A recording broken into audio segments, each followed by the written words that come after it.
नमस्कार। मैं डॉक्टर अनीता सिंह। मेरे प्यारे बच्चों, आज हम लोग पढ़ेंगे कक्षा 12वीं सीबीएसई बोर्ड आरोह भाग 2 गद्य खंड अध्याय 11। पाठ का नाम है भक्तिन। लेखिका है महादेवी वर्मा। सर्वप्रथम महादेवी वर्मा का संक्षिप्त परिचय, तत्पश्चात पाठ परिचय, फिर पाठ की व्याख्या। महादेवी वर्मा का जन्म सन 1907 फर्रुखाबाद उत्तर प्रदेश तथा निधन सन 1987 इलाहाबाद में हुआ। इनकी प्रमुख रचनाएं हैं निहार, रश्मि, नीरजा, दीपशिखा, यामा। यह सब काव्य संग्रह है। श्रृंखला की कड़ियाँ आपदा, संकल्पिता, भारतीय संस्कृति के स्वर, यह निबंध संग्रह है। अतीत के चलचित्र, स्मृति की रेखाएं, पथ के साथी, मेरा परिवार, यह संस्मरणात्मक रेखाचित्र है। प्रमुख पुरस्कार ज्ञानपीठ पुरस्कार यामा संग्रह के लिए इन्हें 1983 में मिला था। उत्तर प्रदेश हिंदी संस्थान का भारत भारती पुरस्कार पद्म भूषण से भी इन्हें सम्मानित किया गया। साहित्य सेवी और समाज सेवी दोनों रूपों में महादेवी वर्मा की प्रतिष्ठा रही है।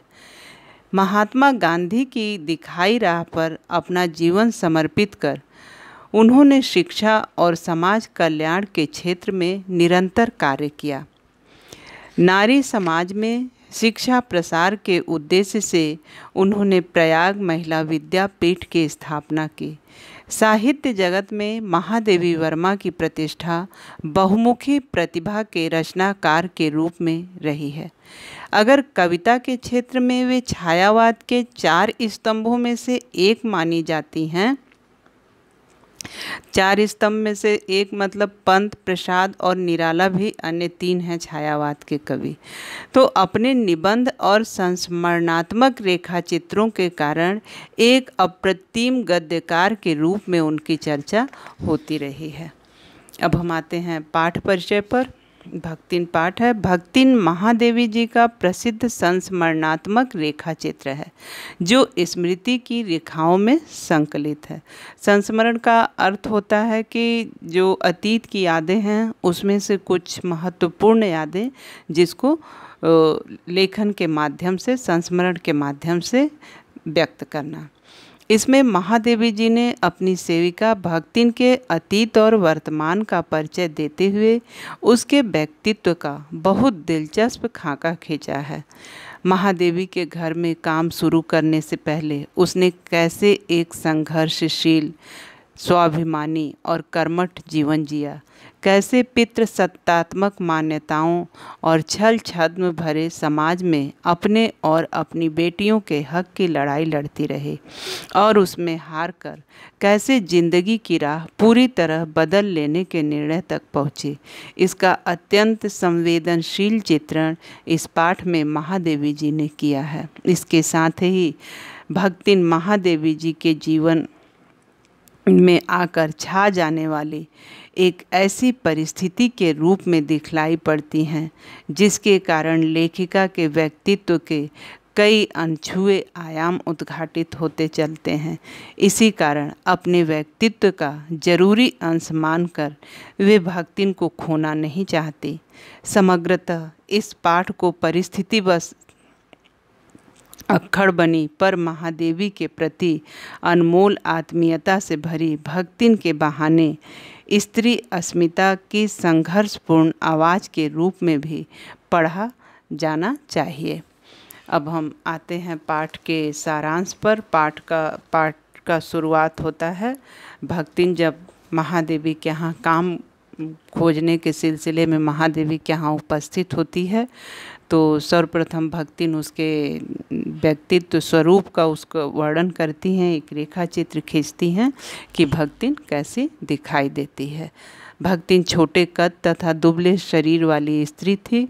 उसके अधर पतले थे, आँखें छोटी थी, वह गले में कंठी माला पहनती थी। उसका नाम लक्ष्मी था, किंतु उसने अपनी स्वामिनी से प्रार्थना की थी कि उसके नाम का प्रयोग न किया जाए क्योंकि उसका जो नाम था उसके अनुरूप नहीं था।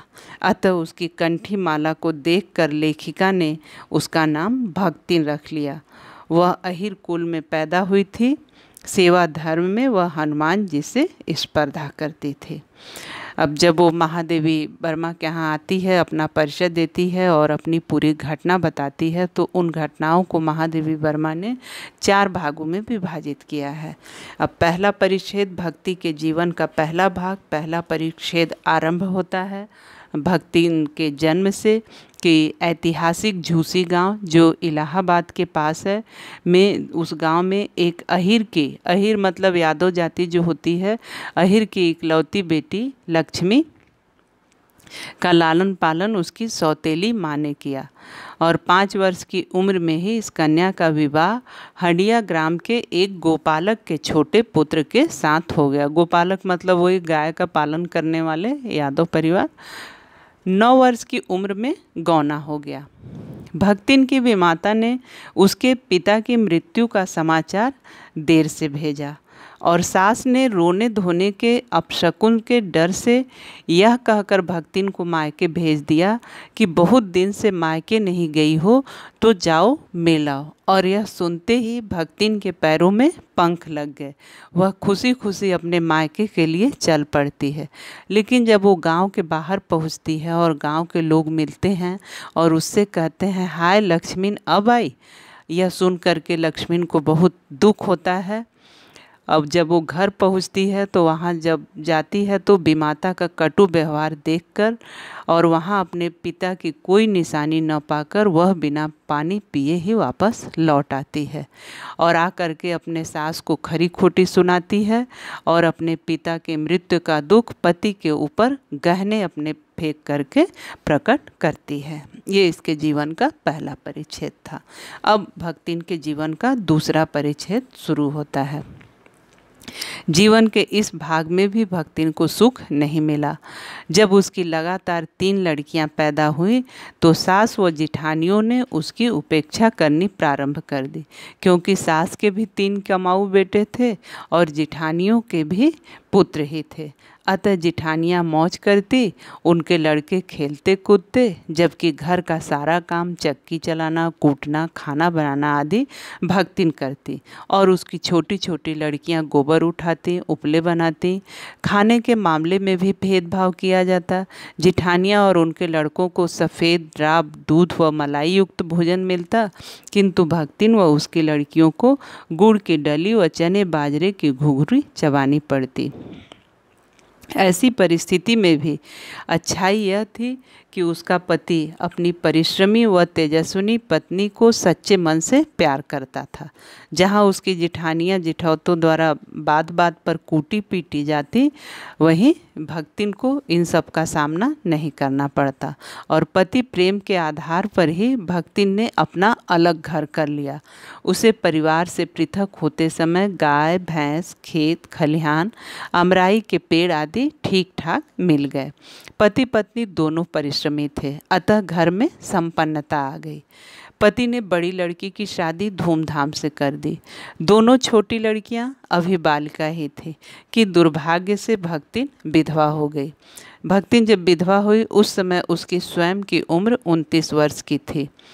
परिवार वालों ने संपत्ति के लालच में भक्तिन के सामने दूसरे विवाह का प्रस्ताव रखा, किंतु भक्तिन ने स्पष्ट मना कर दिया कि हमारा मन होगा तो मैं दूसरा विवाह करूंगी, अन्यथा नहीं करूंगी।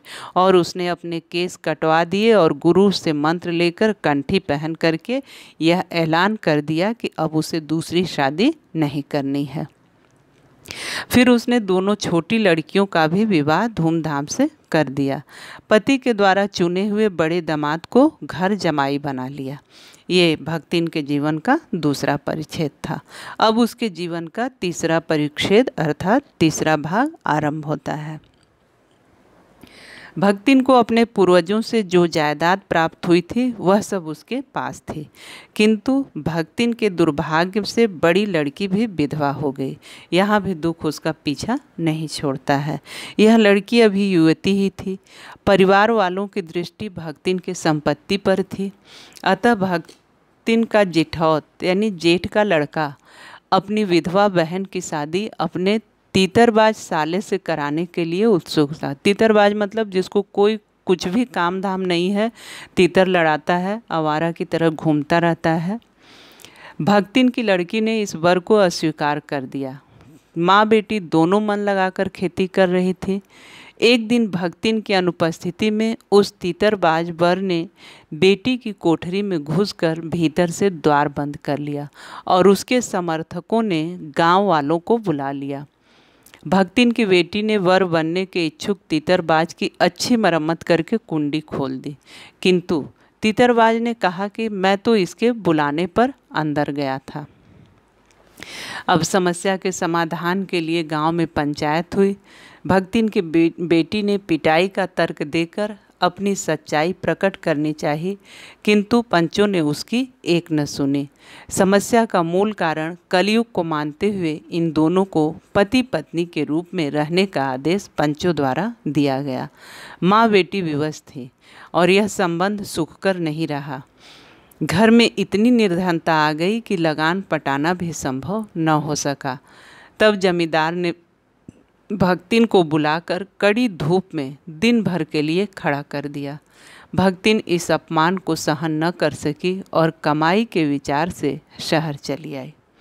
अब भक्तिन के जीवन का चौथा और अंतिम परिच्छेद आरंभ होता है जब वो महादेवी के यहाँ आकर के रहना शुरू करती है। शुरू में एक पैरा था कि वह किस तरह से दिखती है महादेवी के यहाँ जब उपस्थित होती है, और ये सारी बातें बताती है। और उसके बाद में उसके जीवन का चौथा परिच्छेद जब वो भक्तिन के यहाँ आती है वो शुरू होता है। घुटी हुई चाँद यानी बाल पूरे छिला दी है, मैली धोती, गले में कंठी पहने जब भक्तिन लेखिका के पास नौकरी के लिए आई तो उसने बता दिया कि वह रोटी बनाना, दाल भात रांधना, सब्जी छौंकना आदि सब कार्य जानती है। नौकरी स्वीकार करने के बाद भक्तिन ने प्रातःकाल स्नान किया। लेखिका की धुली हुई धोती भी जल के छींटे से पवित्र करने के बाद पहनी। निकलते सूर्य और पीपल को अर्घ्य दिया। 2 मिनट जप किया। चौके की सीमा निर्धारित कर खाना बनाना शुरू किया। भक्तिन छूत पाक को मानने वाली थी, अतः लेखिका ने भी समझौता करना है उचित समझा। वह हर गुरुवार को नाई के उस्तरे को गंगा जल से धुलवा कर ही अपना मुंडन कराती थी।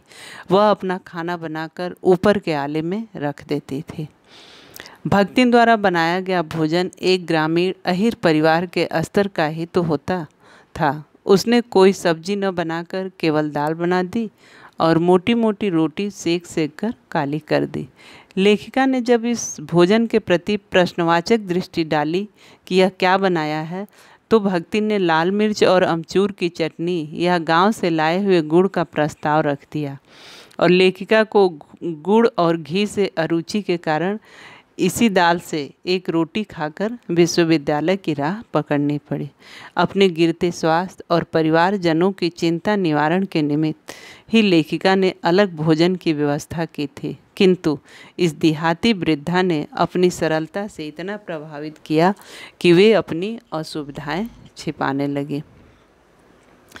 भक्तिन के स्वभाव के बारे में लेखिका बताती हैं कि भक्तिन दूसरों को अपने मन के अनुकूल बनाने की इच्छा रखती है, किंतु स्वयं बदलने को तैयार नहीं रहती थी। इसी कारण लेखिका तो देहाती बन गई, किंतु भक्तिन ज्यों की त्यों ग्रामीण रही। उसने लेखिका को ग्रामीण खान पान सिखा दिया, किंतु स्वयं कभी शहर का रसगुल्ला नहीं खाया, न ही ओए को बदल कर जी कहना बोलना सीख पाई। भक्तिन की व्यावहारिकता के बारे में लेखिका बताती हैं कि वह इधर घर में इधर उधर पड़े पैसों को किसी मटकी में छिपाकर रख देती थी, जिसे वह बुरा काम नहीं मानती थी। उसका अपना मत था कि यह मेरा अपना घर ठहरा, पैसा रुपया जो इधर उधर पड़ा देखा संभाल कर रख दिया तो यह कोई चोरी नहीं है। वह अपनी मालकिन को प्रसन्न रखने के लिए यदि बात को बदल लेती थी तो उसे झूठ नहीं मानती थी। वह अपनी बातों को शास्त्र सम्मत मानती थी, अतः उसके पास तर्क थे। लेखिका ने जब उसको सिर घुटाने से रोकना चाहा तो उसने तर्क दिया, तीरथ गए मुडाए सिद्ध कहकर अपना कार्य शास्त्र सिद्ध बताया।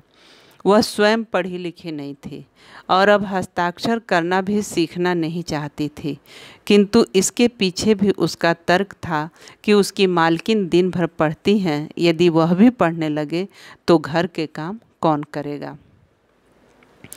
भक्तिन को इस बात का गर्व था कि उसकी मालकिन जैसा काम कोई नहीं जानता। उसके कहने पर भी क्योंकि उसके कहने पर भी उत्तर पुस्तकों के परीक्षण कार्य में कोई भी मालकिन को सहयोग नहीं कर पाया, किंतु उसने स्वयं सहायता की। कभी उत्तर पुस्तकों को बांध कर, कभी अधूरे चित्र को कोने में रखकर, कभी रंग की प्याली धोकर और कभी चटाई को आंचल से झाड़कर जो सहायता करती थी उसमें अन्यों की अपेक्षा अपनी विशिष्टता देखती थी। वह सोचती थी कि दूसरे सहायता की हिम्मत तक नहीं करते। लेखिका की किसी पुस्तक के प्रकाशित होने पर वह बहुत प्रसन्न होती थी। उस कृति में वह अपना सहयोग देखती थी। लेखिका भी उसके प्रति आभारी थी, क्योंकि जब वह बार बार के आग्रह के बाद भी भोजन के लिए न उठकर चित्र बनाने में ही लगी रहती थी, तब भक्तिन कभी दही का शरबत अथवा कभी तुलसी की चाय पिलाकर भूख के कष्ट से लेखिका को बचाती थी। भक्तिन के सेवा भाव के बारे में लेखिका बताती हैं कि जब छात्रावास की रोशनी बुझ चुकी होती थी, लेखिका के परिवार के सदस्य हिरनी, सोना, कुत्ता बसंत और बिल्ली गोधूली भी आराम करने लगते थे, तब भी भक्तिन मालकिन के साथ जागती रहती थी। वह कभी पुस्तक देकर, कभी स्याही लाकर या फाइल देकर लेखिका को सहयोग देती रहती थी। बहुत रात गए सोने पर भी भक्तिन अपने मालकिन से पहले उठ जाती थी। वह सोना, बसंत व गोधूली नामक पशुओं को बाहर निकालती थी। लेखिका के प्रति भक्तिन की भक्ति भावना अमिट थी। भक्तिन लेखिका के भ्रमण में भी साथ रहती थी।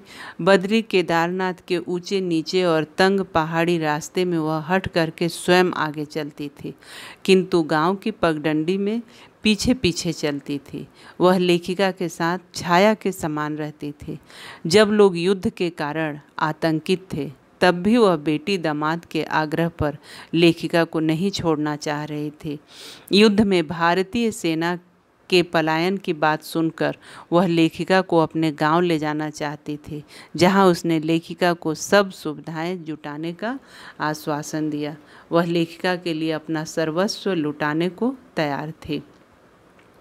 भक्तिन और लेखिका का संबंध ऐसा था, लेखिका स्वयं मानती थी कि उसके और भक्तिन के बीच स्वामी सेवक का संबंध नहीं है। वह इच्छा होने पर भी उसे हटा नहीं सकती और वह उसके द्वारा चले जाने का आदेश पाकर भी हंसकर टाल देती थी। लेखिका उसे सेवक मानती भी नहीं थी।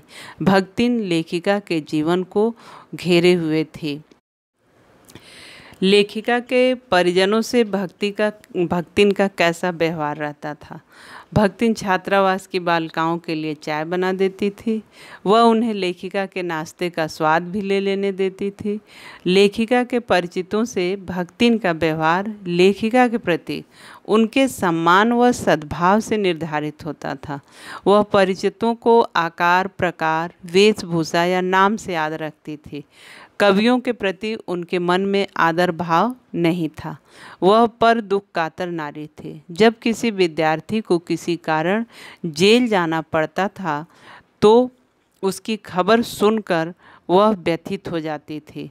वह जेल से बहुत डरती थी, किंतु यदि लेखिका को जेल जाना पड़ा तो वह हट करके भी जेल जाने के लिए तैयार थी। वह अपनी मालकिन के जेल जाने पर स्वयं के जेल जाने के हक के लिए बड़े लाट तक लड़ाई लड़ने को तैयार थी। भक्तिन का अंतिम परिच्छेद अभी चालू है और लेखिका का मानना है कि वह इस परिच्छेद को पूरा करना नहीं चाहती हैं। मेरे प्यारे बच्चों, मुझे लग रहा है कि यह पाठ बहुत बड़ा है, तो इसका प्रश्न उत्तर हम अगले पार्ट में करेंगे। उम्मीद करती हूँ कि यह पाठ आपको समझ में आ गया होगा। फिर इस पाठ के प्रश्नोत्तर के साथ हम लोग फिर मिलते हैं। धन्यवाद।